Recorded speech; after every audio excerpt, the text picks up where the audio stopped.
ჩემი ერთი ახირების შესახებ უნდა მოგიყვეთ. ბევრნაირი მოტივაციით შეიძლება დაათვალიერო მხატვრის შემოქმედება. შეიძლება გაინტერესებდეს ტექნიკური ოსტატობა, უბრალოდ სიამოვნებას განიჭებდეს, რაიმე საინტერესო ისტორია იდგეს ამ ნამუშევრის მიღმა და ამ კუთხით შეისწავლო. მე ხშირად ნამუშევრების დათვალიერების დროს ვცდილობ გამოვიცნო, რამდენად ემპათიური იყო შემოქმედი, რამდენად უყვარდა და აინტერესებდა სხვა ადამიანები. თავს რა თქმა უნდა ვერაფერზე ვერ დავდებ, მაგრამ არსებობენ ისეთი მხატვრები, რომლის შემოქმედებაც ვფიქრობ, რომ გრინჩსაც კი გავუღობ და გულს. მაგალითად, შემიძლია დღეს მოგიყვეთ ველასკესის შესახებ.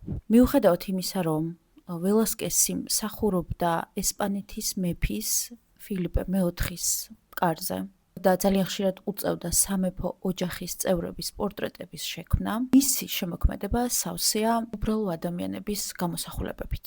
მითოლოგიურ და რელიგიურ სცენებშიც კი ღმერთებზე და წმინდანებზე უფრო მეტ ყურადღებას იქცევენ ესპანელი გლეხები. ველასკესმა 20 წლიანი მონობისგან გაათავისუფლა თავისი შავკანიანი აფრიკული წარმოშობის მონა, ხუან დე პარეხა, რომელიც მას ეხმარებოდა ხოლმე სახელოსნოში და ისიც იყო ძალიან კარგი მხატვარი. გათავისუფლების შემდეგ ხუან დე პარეხამ თავი დაიმკვიდრა როგორც მხატვარმა. ველასკესი ხატავდა დაბალი სიმაღლის მქონე ადამიანებსაც. იმ პერიოდისთვის ეგრეთ წოდებულ ჯუჯებს. მაშინ არ არსებობდა სამედიცინო ტერმინი მათთვის.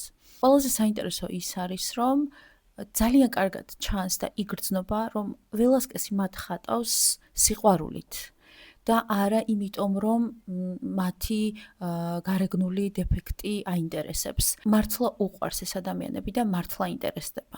სამეფო კარის მხატვრობის გარდა, ველასკესი ფილიპე მეოთხემ დიპლომატადაც დანიშნა და მას ძალიან ენდობოდა. რაც ნიშნავს იმას, რომ ამ მხატვარს ჰქონდა ქცევის ძალიან მაღალი და დახვეწილი ფორმები.